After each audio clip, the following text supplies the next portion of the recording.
Hello everyone, आप सभी को मेरा यूट्यूब चैनल स्टडी पीकेपी में स्वागत है। आज हम लोग इतिहास का चौथा दिन यानी कि चौथा वीडियो देखेंगे। प्राचीन इतिहास का चौथा वीडियो। इस वीडियो में मुख्य टॉपिक पाषाण काल, इसके प्रकार के बारे में जानेंगे, जो काफ़ी इम्पोर्टेंट होने वाला है। इससे काफ़ी रिलेटेड प्रश्न पूछे जाते हैं, जो सभी एग्जामों के लिए महत्वपूर्ण है। तो शुरू करते हैं आज की वीडियो। पाषाण काल। पाषाण काल वैसा काल जिसका कोई भी लिखित वर्णन नहीं है, उसे ही हम पाषाण काल कहते हैं। पाषाण काल को प्रागैतिहासिक काल भी कहा जाता है।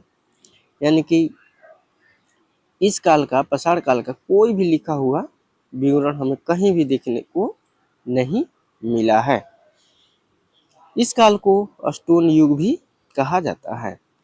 यानी कि पाषाण काल को स्टोन युग भी कहा जाता है, क्योंकि इस काल में लोग पत्थरों को ही हथियार, शस्त्र बना के, अस्त्र शस्त्र बनाकर शिकार करने में उपयोग करते थे। इन्हीं को देखेंगे।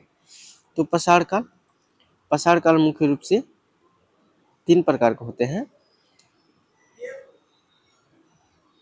पहला है पूरा पाषाण काल, दूसरा है मध्य पाषाण काल, तीसरा है नव पाषाण काल। सभी पाषाण काल को बारी बारी से हम देखेंगे और इससे संबंधित महत्वपूर्ण प्रश्नों को भी चर्चा करेंगे। पहला है पूरा पाषाण काल।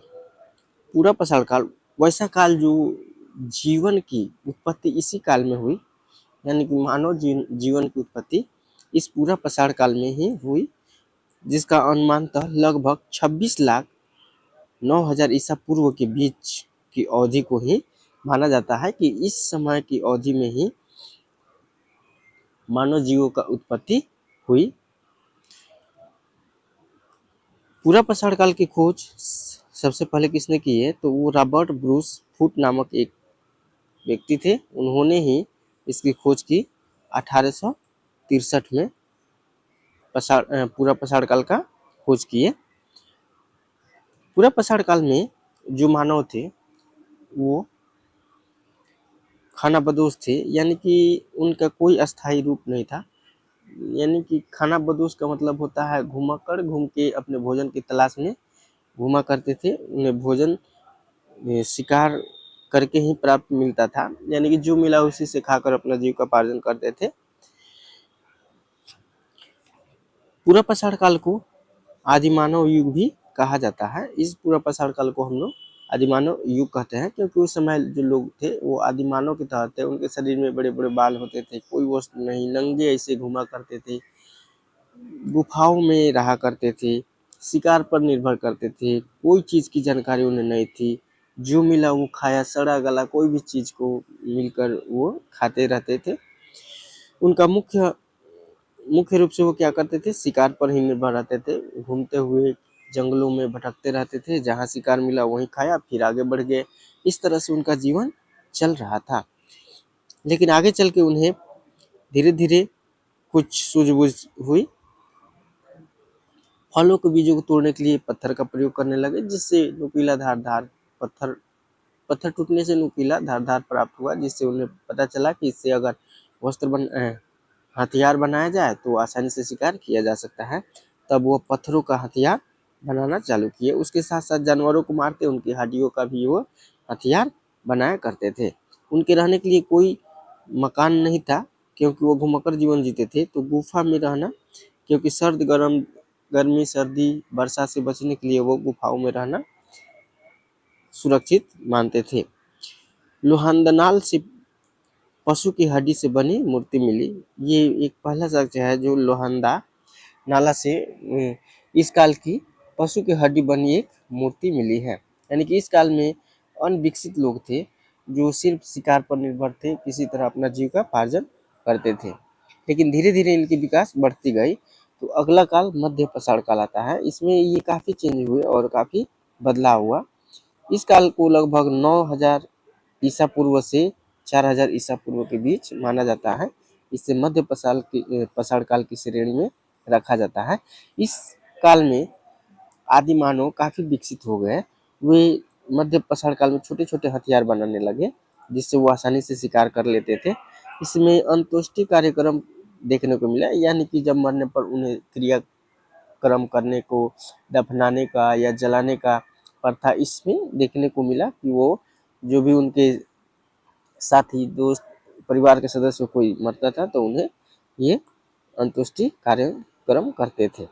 इस काल में तीर कमान का भी प्रचलन हुआ। ये शिकार करने के लिए तीर कमान का भी प्रयोग करने लगे। मध्य पाषाण में तीर कमान ये सब का विकास हुआ जो आसानी से दूर से ही जीवों का शिकार कर लेते थे।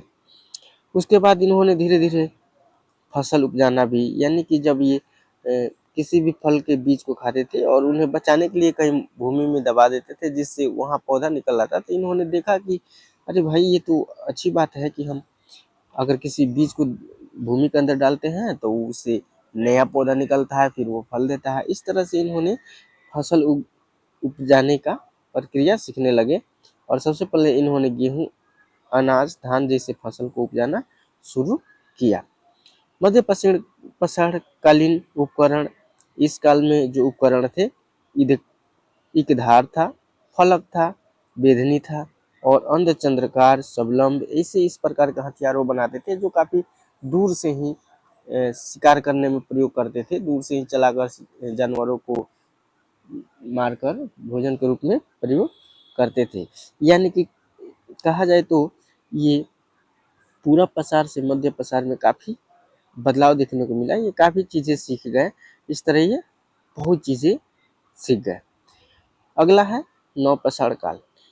इस काल को 4000 ईसा पूर्व से 2500 ईसा पूर्व के बीच रखा गया है, जिसे नवपाषाण काल कहते हैं। इसे नवपाषाण, नौ का मतलब ही आप नए, एक ऐसा काल बना इसमें बहुत सी चीजें उन्हें सीख लिए। जैसे बीज का ज्ञान उनको इस नवपाषाण काल में हो गया, जो बीज से वो जान गए कि इनसे पौधे उपजाए जाते हैं। अस्थायी रूप से रहकर वे पौधे उपजाने लगे। फिर जिन जानवरों को शिकार करते थे उसमें धीरे धीरे इन्होंने जानवरों को पालतू बनाने लगे। सबसे पहले उन्होंने कुत्ते को पालतू बनाया और अपने साथ शिकार में प्रयोग करने के लिए रखने लगे। नवपाषाण युग में वो पॉलिशदार यानी कि चमकदार, तेज धार वाली औजार का भी प्रयोग करने लगे, यानी कि धीरे धीरे वो हथियार अच्छा खासा बनाना सीख गए। जो पत्थरों को, पॉलिशदार पत्थर को भी चमका कर वो अच्छे हथियार बना लिया करते थे। इस काल में पूर्ण रूप से उन्हें कृषि आरंभ, यानी कि नवपाषाण काल में वो आग का भी खोज कर लिए, कृषि का भी अच्छा खासा खोज कर लिए, आवास बना लिए। आवास यानी कि पहले गुफा में रहते थे, धीरे धीरे आवास बना लिए। फिर जब वो मरते तो उनके जो काफी प्रिय जो पशु होता था उसको दफनाने, साथ में उसको दफनाया जाता था। यानी कि जीवन, समाज, विकास करने का भी तरीका ये नवपाषाण काल में सीख लिए। यानी कि अच्छे से समाज के रूप में रहने लगे। ये छोटे छोटे कस्बे, गांव के रूप में बसने लगे, फसल उपजाने लगे। इस तरह से इनका विकास अच्छा हो गया। अगला देखते हैं नवपाषाण कालीन स्थल, यानी कि नवपाषाण काल में जो स्थल है उनके बारे में देखते हैं, कौन कौन स्थल है और कहाँ से क्या क्या हमें साक्ष्य मिला है उसे देखते हैं। इससे जो क्वेश्चन बनते हैं वो काफी भी आ जाते हैं, ये जो प्रत्येक प्रश्न में पूछे जाते हैं, तो ये आप याद रखेंगे। पहला है मालिक के साथ कुत्ते का साक्ष्य मिला। ये कहाँ से मिला था? तब बुर्ज होम, कश्मीर में जो स्थान है बुर्ज होम, वहां से मालिक के साथ कुत्ते का दफनाया हुआ साक्ष्य प्राप्त हुआ। ये सब प्रश्न काफी पूछता है, इसलिए दोस्तों आप इसे याद रखिएगा। अगला है कृषि। कृषि व पशुपालन, कृषि व पशुपालन के साक्ष्य हड्डी निर्मित औजार, मृत भांड, सिलवट, ये सब चीजों के साक्ष्य हमें गुफकराल, यानी कि गुफकराल एक जगह है जो कश्मीर में है, वहां से हमें प्राप्त हुआ। अगला है गेहूं, जौ, कच्ची ईंटों के आयताकार मकान, यानी कि गेहूं, फसल में गेहूं, जौ, कच्ची ईंटें, आयताकार मकान, इन सब चीजों की साक्ष्य हमें मेहरगढ़ से प्राप्त हुआ जो इस समय पाकिस्तान में है। पाकिस्तान देश में मेहरगढ़ है, जहाँ से हमें गेहूं, जौ, कच्ची ईंटों के साक्ष्य प्राप्त हुए हैं। अगला है गोलाकार झोपड़िया पशुवाड़ा, यानी कि गोल गोल जो झोपड़िया होती है, गोला झोपड़िया जो होती है तंबू आकार की, और पशुवाड़ा जिसमें पशु को बांधा जाता है, पशुवाड़ा है, उसे पशुवाड़ा कहते हैं। उसका साक्ष्य में कहाँ से प्राप्त हुआ? तो महदहा से, उत्तर प्रदेश में जो है महदहा, वहां से हमें प्राप्त हुआ है। धान की खेती का साक्ष्य यह कोल्डिहुआ से प्राप्त हुआ है। ये काफी इंपॉर्टेंट प्रश्न है, इससे VVI आप कह सकते हैं, जो काफी पूछता है, कई एग्जामों में पूछा है। ये काफी इंपॉर्टेंट प्रश्न है। धान की खेती का साक्ष्य कहाँ से मिला है? तो कोल्डिहुआ उत्तर प्रदेश से मिला है। ये राख के टीले, राख के टीले हमें कहाँ से मिला है? तो सगन कुल कर्नाटक, यानी कि सगन कल्लू जो जगह है वो कर्नाटक में है, वहाँ हमें राख के टीले के साक्ष्य मिले हैं। अगला है मधुमक्खी के छत्ते, ये छत्ते होगा, टाइपिंग मिस्टेक है, छत्ते जैसा झोपड़िया, मृद भांड, ये सब चीजें हमें कहाँ से मिला है? तो चौपानी मांडू उत्तर प्रदेश से। ये उत्तर प्रदेश में एक जगह है, उत्तर प्रदेश में एक जगह है जिसे चौपानी मांडो कहा जाता है, वहां से मधुमक्खी के छत्ते जैसे झोपड़िया मिली है और मृद भांड मिले हैं। आदिम कुल्हाड़ी, यानी कि कुल्हाड़ी जो मिला है हमें, इसका साक्ष्य कहाँ से मिला है? सारू तारू असम से, यानी कि सारू तारू जगह जो है वो असम में है, वहीं से हमें प्राप्त हुआ है। हड्डी के उपकरण देखते हैं तो ये चिरांद से, यानी कि बिहार में एक चिरांद जगह है, वहीं से ये प्राप्त हुआ है हड्डी के उपकरण। ये नवपाषाण काल में जो प्राप्त हुए हैं उन स्थलों को देखते हैं जो कहाँ से क्या प्राप्त हुआ है। अगला है कृषि व पशुपालन के साक्ष्य में कहाँ से मिला है? कृषि और पशुपालन के साक्ष्य तो दाऊजली असम से। कृषि और पशुपालन के साक्ष्य कहाँ से मिले हैं? तो दाऊजली असम से। चौथा है अध ऐतिहासिक काल। अध ऐतिहासिक काल, इसको दो भागों में बांटा गया है। पहला ताम्रपाषाण काल जो 3500 से 1200 ईसा पूर्व है, और लौह काल जिसमें 1000 से 600 ईसा पूर्व के बीच इसको माना गया है। ताम्रपाषाण काल को ग्रामीण संस्कृति, कृषक संस्कृति, पशुचारी संस्कृति, क्षेत्रीय संस्कृति भी कहा जाता है, क्योंकि ये विकसित होने के बाद वाले ये ऐतिहासिक काल है जिसमें सब चीज पूर्ण रूप से विकसित हुआ। इसमें ग्रामीण की तरह वो गांव का निर्माण हो गया, उसकी संस्कृति हो गई, कृषि संस्कृति भी बन गई, पशुचारिक संस्कृति भी बन गई और क्षेत्रीय संस्कृति भी बन गई। ये काफी विकसित हो गए। सबसे पहले तांबे का औजार बनाया गया था, यानी कि पूछेगा कि किस धातु का औजार सबसे पहले बनाया गया था, तो वो तांबा है। तांबा धातु का औजार सबसे पहले बनाया गया। सबसे पहले तांबे धातु का कुल्हाड़ी और औजार में सबसे पहले कौन सा औजार बनाया गया था? तो वो कुल्हाड़ी है। कुल्हाड़ी, सबसे पहले कुल्हाड़ी ही बनाया गया था। वो किस धातु का? तांबा धातु का बनाया गया था। अब कुछ महत्वपूर्ण प्रश्न देखते हैं जो क्विज के रूप में है, उन्हें देखते हैं। आप सही सही टिक लगाइएगा। पहला है कब्र में माली के साथ कुत्ते दफनाने के सच्चे कहाँ से प्राप्त हुए हैं? सच्चे यानी कि साक्ष्य, साक्ष्य कह सकते हैं। साक्ष्य कहाँ से प्राप्त हुए हैं, यानी कि कुत्ते के साथ जो माली के साथ जो कुत्ता दफनाया गया है वो कहाँ से प्राप्त हुआ है?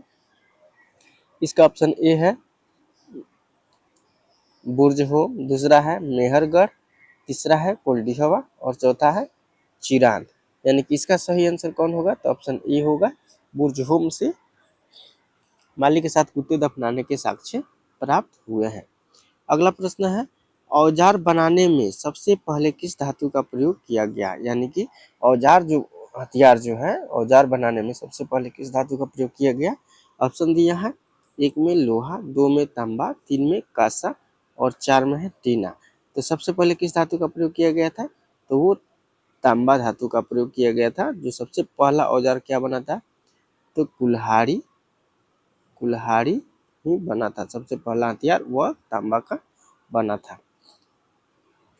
3 नंबर प्रश्न देखते हैं, धान की खेती के प्रमाण कहाँ से प्राप्त हुआ है? यानी कि धान की खेती किया जाने लगा था, उसका प्रमाण कहाँ से प्राप्त हुआ है? ऑप्शन ए है बुरजहोम, बी है मेहरगढ़, सी है कोल्डिहवा और डी है चिरांद। तो इसका सही आंसर कोल्डिहवा होगा। हम लोग ऊपर पढ़े, कोल्डिहवा में ही धान की खेती का प्रमाण प्राप्त हुआ है। 4 नंबर प्रश्न देखते हैं, किस काल में मानव गुफाओं में रहते थे? यानी कि मानव सबसे गुफाओं में किस काल में रहते थे? ऑप्शन ए है नवपाषाण काल, बी है मध्यपाषाण काल, सी है पुरापाषाण काल और डी है ताम्रपाषाण काल। तो हमने देखा कि सबसे पहली शुरुआती जो पुरापाषाण काल, जहाँ मानव आदि मानव के जीवन बिताते थे, घुमक्कड़ जीवन बिताते थे, उस समय वो कहाँ रहते थे? तो गुफाओं में रहते थे। तो इसका सही आंसर ऑप्शन सी होगा, पुरापाषाण काल। यानी कि पुरापाषाण काल में वो गुफाओं में रहते थे। अगला प्रश्न है, हड्डी के उपकरण कहाँ से प्राप्त हुए हैं? हड्डी के उपकरण जो है वो कहाँ से प्राप्त हुए हैं, किस स्थान से प्राप्त हुए हैं? तो हड्डी के उपकरण ऑप्शन ए है बुरजहोम, बी है मेहरगढ़, सी है कोल्डिहवा और डी है चिरांद। तो इसका सही आंसर कौन होगा? ऑप्शन डी होगा चिरांद। यानी कि चिरांद से हड्डी के साक्ष्य मिले हैं। हड्डी के साक्ष्य मिले हैं। आज का वीडियो इतना ही, फिर अगला भाग 5वां देखेंगे। दोस्तों वीडियो अच्छी लगी तो लाइक सब्सक्राइब कमेंट जरूर करें। वीडियो देखने के लिए धन्यवाद। वीडियो देखने के लिए थैंक यू।